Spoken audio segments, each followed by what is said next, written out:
Get this and get it straight. Crime is a sucker's road, and those who travel it wind up in the gut of the prison or the grave. It could have been perfect. Snowbound in a mountain lodge with a girl who was falling in love. But also present were a widow sick with rage, a bitter old woman, and a jealous man. All with reason to hate me more than anyone else in the world. It happened like this. From the pen of Raymond Chandler, outstanding author of crime fiction, comes his most famous character in The Adventures of Philip Marlowe.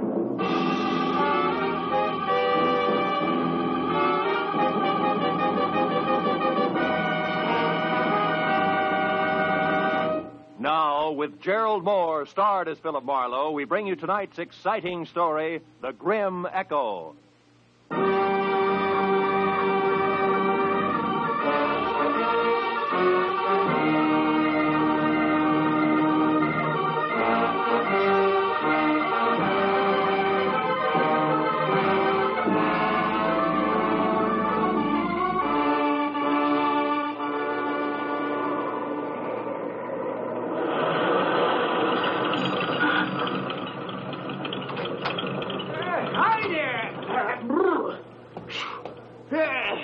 Some snowstorm, eh? Yeah, it's pretty thick. Yeah.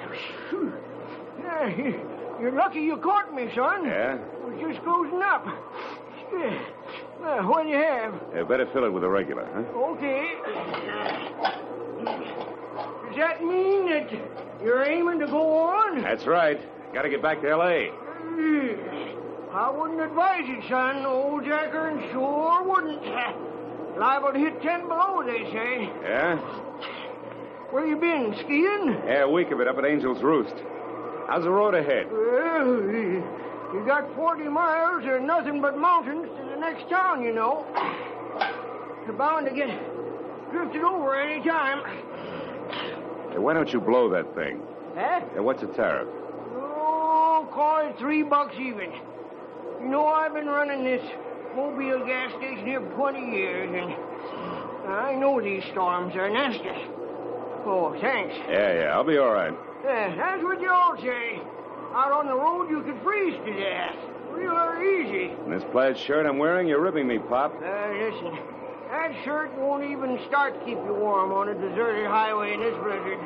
Take it from old Jacker and Son, I know. Yeah, well, thanks anyway. So long, old Jacker.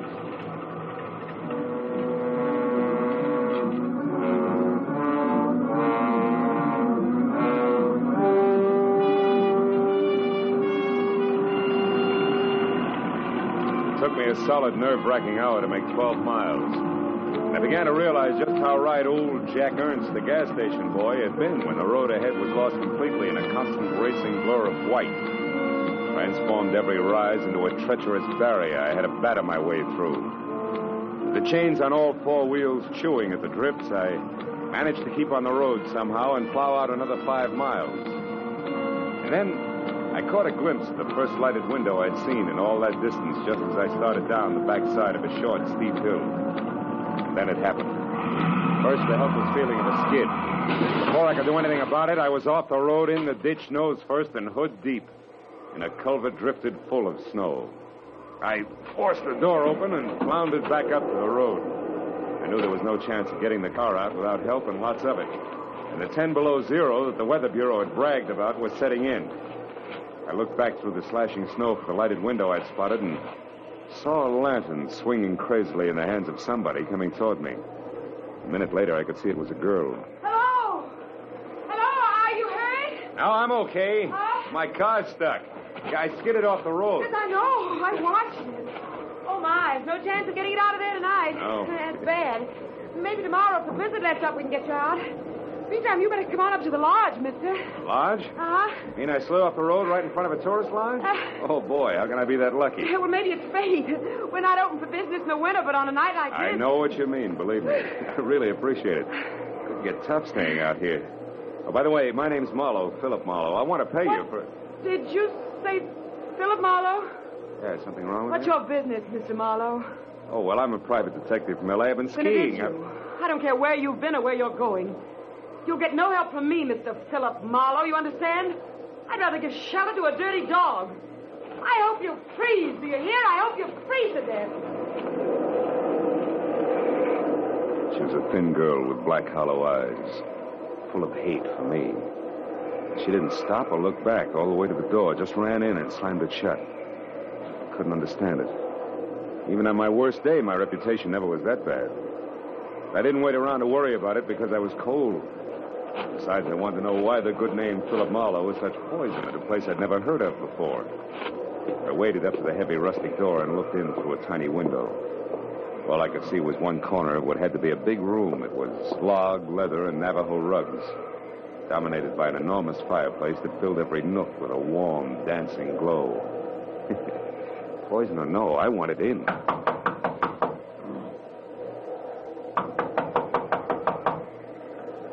Coming, just a minute. Oh, hello. Oh. You picked a bad night to travel. Yeah, sure did. Oh, well, won't you come in? Oh, sure. I'm Donna. How are you? This is Echo Lodge. We're not open now, but, of course, you can't go on in the storm. No, I can't. Besides, my car's in the ditch. Well, you'll be spending the night then. I'd love to, but there seems to be two schools of thought on that subject. Well, what do you mean? Well, I don't know why, but, I don't think I'm very welcome. Why do you say that? Well, I'll tell you why, Donna. Well, Helen. Oh, dear, what's wrong? You've been crying.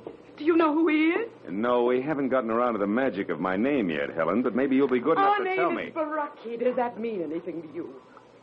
Baraki. Oh, Helen, Yes, what is it? Baraki. Virgil Baraki was my husband.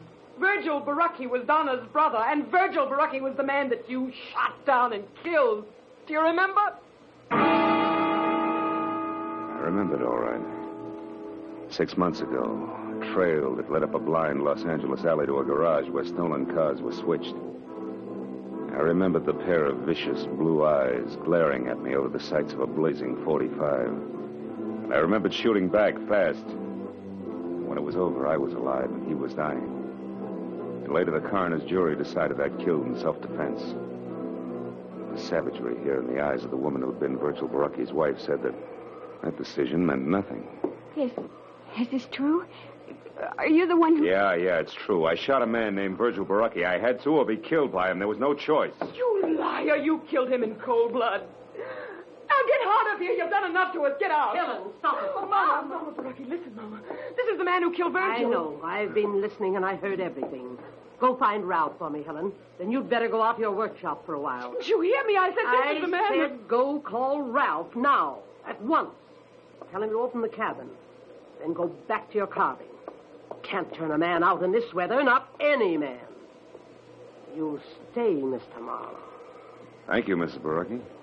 Donna, go get some hot food. All right, Mom. So, you're Philip Marlowe, the private detective. You don't look much like I'd imagined you. Do people ever? Perhaps not. Oh, would you mind fixing this fire? It needs another log. Oh, not at all. You, were stopped by the storm, Mr. Marlowe? Yeah. My car skidded into the ditch about 50 yards down the road. I see.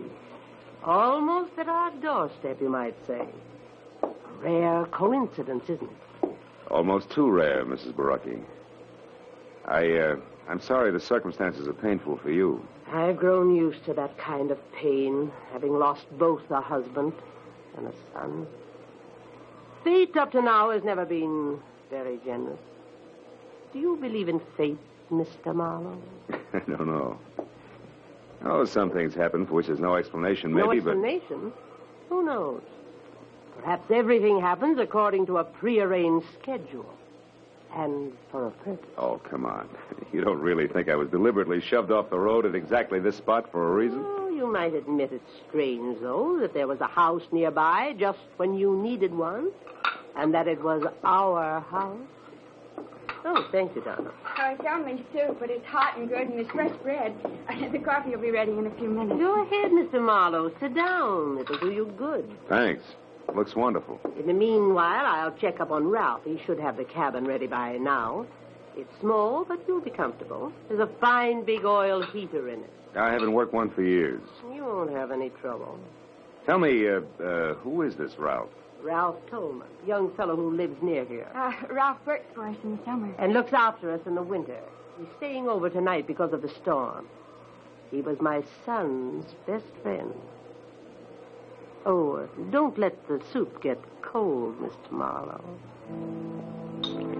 The soup was thick and delicious, and the coffee was rich, black, and steaming. Donna sat across the table and watched me eat. There was no hatred in her eyes. I looked for it closely. It wasn't even animosity. Only confusion and, for some reason, a shadow of fear. But as an hour slipped by and the conversation came easier, the shadow disappeared. Her eyes even began to smile a little. When I'd finished down to the third cup of coffee and started to help her clear the table, the cup slipped. We both grabbed for it, caught one slim inch from breaking, and wound up together on the floor. Our faces close. Why, Phil, we did it. What a team. Table waiters or jugglers? Oh, we could double as both and make a fortune. Oh, Ralph. Yeah, Ralph. What's going on? We have almost dropped a cup. Uh-huh. That sure would have been too bad, wouldn't it, Donna? You only got about 50 like that one. I don't know why it's so important to you, but for what it's worth, I was the one who dropped it. It's not important to me. I guess other things aren't so important to Donna either.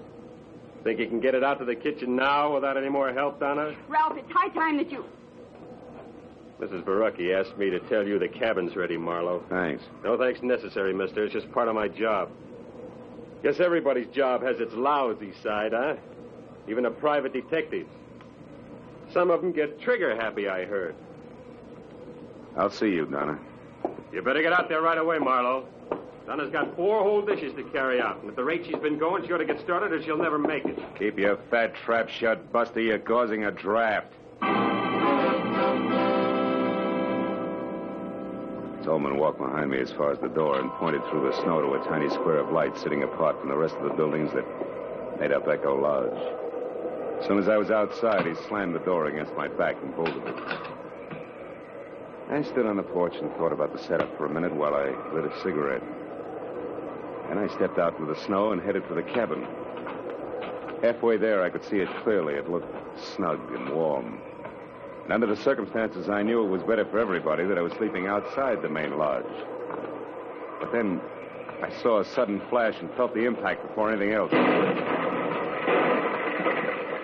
Right in front of me, the cabin lurched. One entire wall burst out and the roof collapsed. A second later, as I ran toward what was left of it, I could hear the others coming. The cabin is blew up. They need him on Phil, are you all right? Yeah, I'm okay, Donna. What happened, Marlowe? I don't know, Tolman. Must have been the heat, but I can't understand it. You say the heater exploded? Yeah, Helen, that's the way it looks. But it was working okay when I left. I guess it's not going to burn, though. The snow's put it all out. Oh, Phil, just another few seconds and you'd have been in there. You'd have been killed. Yeah, maybe that was fate, too, huh? Maybe. Donna, get away from here. Now, Helen. I wish you had been in there, Marlowe. You deserve it. Stop it, Helen. He's got no business here. Stop it. Oh, Let me alone.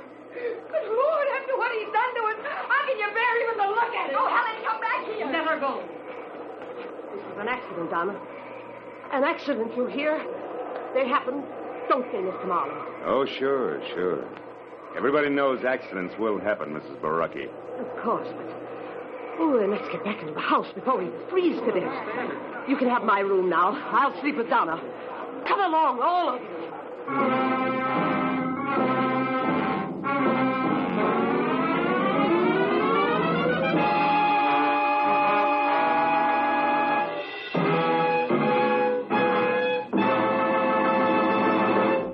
In just a moment, the second act of Philip Marlowe. But first, Groucho Marx, his famous ad-libs, and his teams of opposites will be back betting their lives on most of these same CBS stations tomorrow night. You've missed half your life if you haven't bet your life with Groucho Marx on Wednesday nights this season. Hear him on this top quiz show tomorrow night on CBS. Now, with our star, Gerald Moore, we return to the second act of Philip Marlowe and tonight's story, The Grim Echo.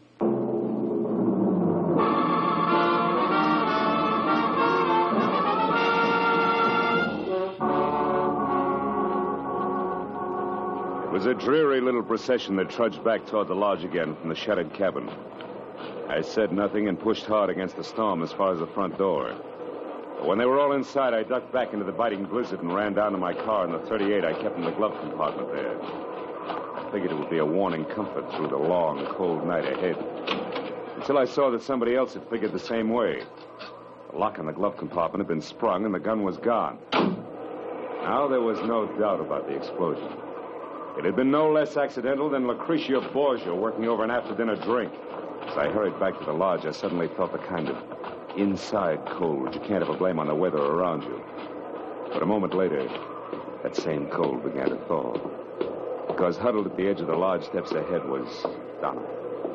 Phil, where have you been? What have you been doing? Hey, everything's going to be all right. Oh, Phil, please. Why did you go down to your car? Well, I'll tell you, but you're going to be sorry. Sorry? But you got so upset over nothing. I went to get some cigarettes out of the glove compartment. I was fresh out. That was your only reason? Cigarettes? Sure. Now, come on, huh? You got to worry. Let's do it where we can both be warm. Come on over to the fire. I'm a city boy, you know. This cold isn't doing me any... Hey, Donna. Those tears in your eyes. There. They're from the wind. It always makes me cry. Oh, Phil. Why do things have to be this way? An hour ago when you were eating, everything was so nice, so friendly. And then suddenly Ralph angry, the explosion, Helen screaming and clawing at you, Mama. Yeah, I know what you mean. But look, baby. Listen to me hard, huh? Yes? You see, the things you just spoke of, Ralph, the explosion, Helen, all of it, all the trouble, it belongs to tonight, like the blizzard out there. Oh, it's raging now, sure, but tomorrow, or maybe a little after tomorrow, it'll stop. Everything will look bright and clean to you. Honest, honey, that's the way it'll be. All the way around. Believe me? Oh, Phil, I want to, but... But what? But you're talking about tomorrow. I'm worried about tonight. I'm afraid, Phil. Awfully afraid. I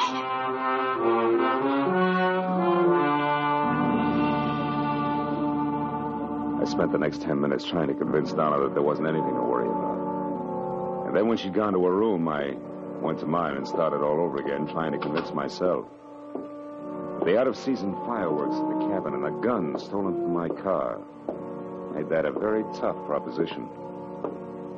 And I checked the room, which was on the ground floor and close to the kitchen. And then I bolted the door and looked forward to some much-needed sleep. After that, I took off my shirt and shoes only, got into bed, and waited for sleep, which a weekend of skiing made more important than a cabin full of hate. Suddenly, I was wide awake and sitting straight up in bed. The footsteps could have belonged to my dream. The door that closed couldn't have. I scrambled out of bed and ran to it, but it was still bolted. So I turned to the single closet in the room and opened it sharply. It was empty, except for a long, thin finger of light that streamed through a keyhole.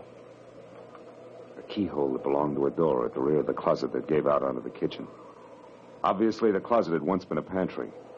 I tried the door, but it was bolted from the kitchen side. I got into my shoes, grabbed my shirt, and ran out of the room, around to the kitchen, and smack into a very surprised Ralph. Marlowe, what are you doing up and roaming around? I'm a sleepwalker. What's your excuse? Come on, let's have it. I'm through playing target for tonight. Target! Your hands off me, Marlowe. When I know why you're here and exactly what's on your mind, I will, not before. Well, have we come to terms? All right, let go. I'm here because my room is on the ground floor, and I heard somebody cross through the house and come into this kitchen.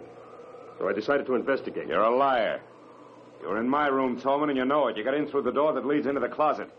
Come on, Buster, let's level. We're keeping each other awake. Listen, Marlowe, I don't like you. Honest? And I don't like the way you and Donna are... The way we're what? Come on, boy, get it off your chest. Never mind that now. Look at this. Wood shaving, so what? Yeah, found it near the door to the closet in your room. Might also be the answer to who your visitor was. She left her calling card. What do you mean, calling card? Helen. She's always covered with these shavings. She makes things out of rough pine. Where is this workshop of hers, Tolman? Out in the back, just beyond the barn. What are you going to do, Marlowe? Not that it's any of your business, but I'm going to see the lady, and I'll see you.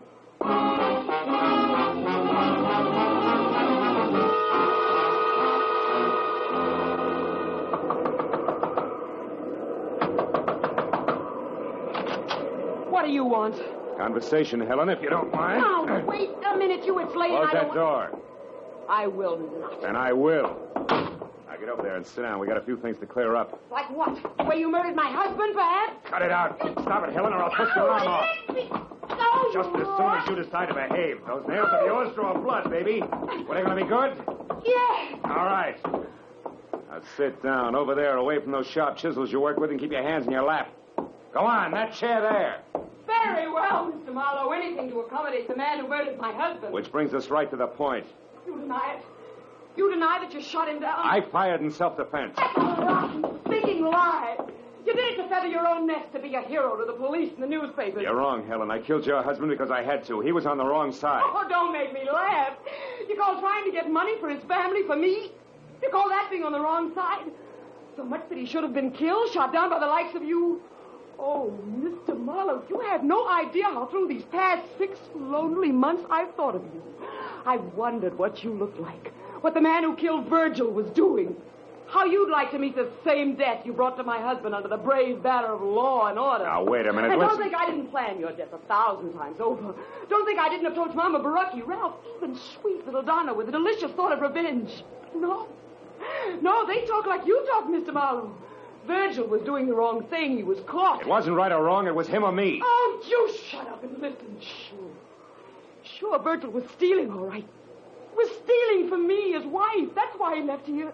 That's why he tried so hard. That's why you had no reason to kill him.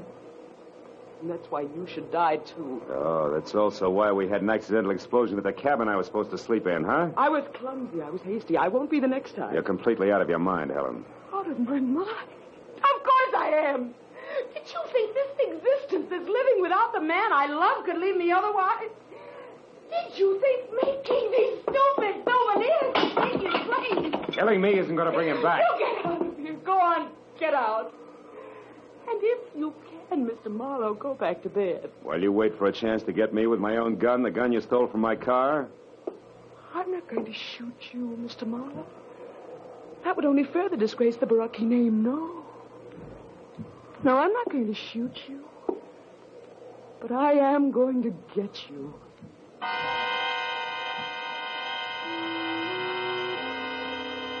For a long, chilling moment, I stared into the eyes of the half-crazed woman standing in front of me. The ice-cold, bottomless eyes that a cancerous hate had destroyed as something human. And as I turned and started out of the room, I knew that I'd made a mistake that night.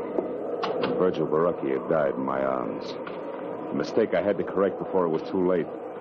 And there was nothing left of Helen but the ruthless machinery of a mind dedicated to murder. I headed back to the house for a talk with Mama Barucki, which I figured had to be the first immediate step. But when I'd gone only a dozen yards from the workshop, I stopped.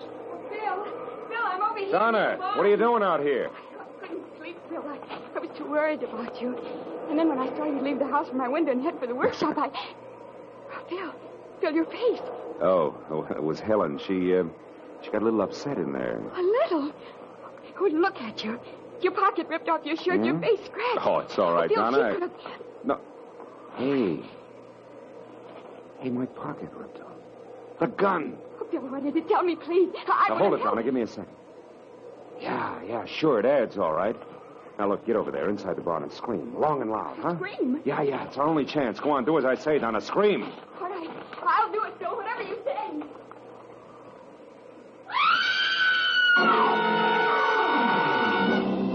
The second Donna cut loose, I stepped out of sight behind a tree that was opposite the barn, and I kept my eyes glued to the door of the workshop I just left. I waited for the shattering report of the gun I was afraid I'd hear. But then the door flew open, and Helen was running out toward the barn, and Donna screamed. My .38 clenched in a handkerchief in her right hand. A look of stark bewilderment stamped over her face. Donna, answer me. What's wrong? Donna, what are you doing there by the barn?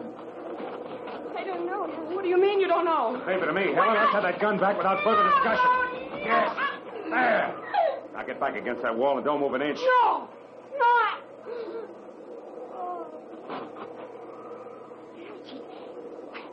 Bill, what is all this? Attempted murder, honey. She's all right. Attempted murder? You mean Helen here was going to try and kill someone? Yeah, herself. Or suicide? Uh-huh. Suicide that would be called murder and pinned on me. It's going to be her way of getting even. I know, Bill. I can't believe She it. tried to once, honey, the explosion at the cabin. When that failed and everybody knew how she felt about me. A warped mind hit upon this little plan, and all the pieces would have fit tight, too. What pieces? What do you mean? That one, we argued. Two, she came to my room tonight and ripped the pocket off this plaid shirt so that we'd find it clenched in her hand after she was dead. You see it? Oh. Three, she stole my .38, which has my fingerprints on it. And four, she left an obvious clue on the floor of the kitchen, a wood shaving that would bring me out here on the run. So everybody could find me close by when it happened.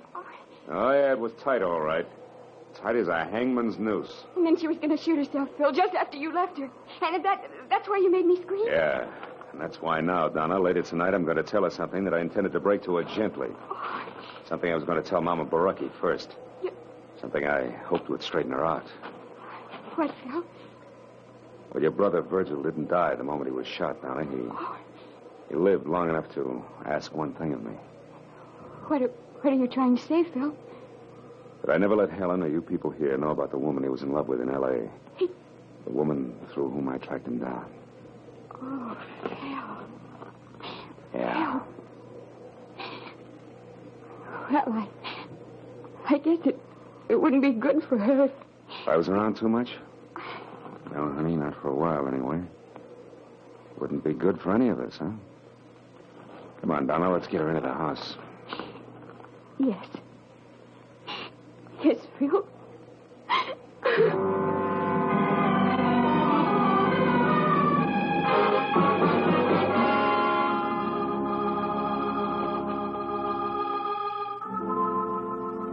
Well, it was the next morning. I went into the kitchen for some coffee and found myself all alone. Donna wasn't any place in sight. So I got my things together and walked slowly down to my car, and when I got in, I didn't feel like leaving. Not right away. And I was glad that warming up my motor was the smart thing to do. Gave me time to light a cigarette and think. Look around. Back toward Echo Lodge, where I could see Donna waving goodbye from an upstairs window. Sure. I'd see her again in a little while. It was a small world, all right. Full of echoes. And just think how the web of paths we call coincidence had brought me and those who knew and loved Virgil together. Someday, maybe, Donna and I would be looking for each other. And those paths would make it a lot easier.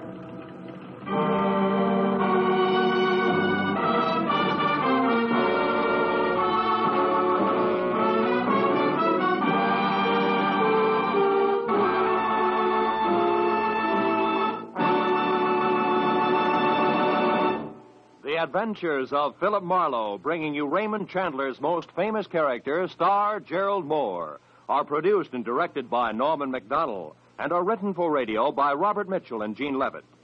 Featured in the cast were Sammy Hill, Betty Lou Gerson, Verna Felton, Frank Gerstle, and Junius Matthews. The special music is composed and conducted by Richard Arant. Be sure and be with us again next week when Philip Marlowe says... This time a peddler of pulp paper love, a blackmailer with muscles, a south of the border chiseler, a simpering prude, and a corpse in a bedroom. All had one thing in common. Each was a woman.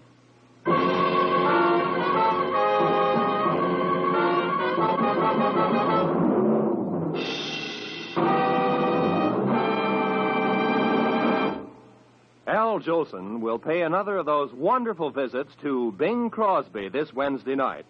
And the gags and songs will again fly thick and fast. Bing and Al will team up to sing Waiting for the Robert E. Lee and Whispering.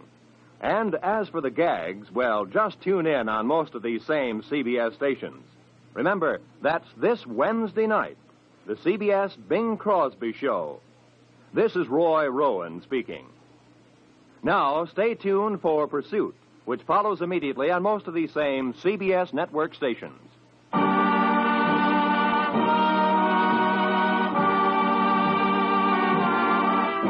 This is CBS, where you bet your life with Groucho Marx every Wednesday, the Columbia Broadcasting System.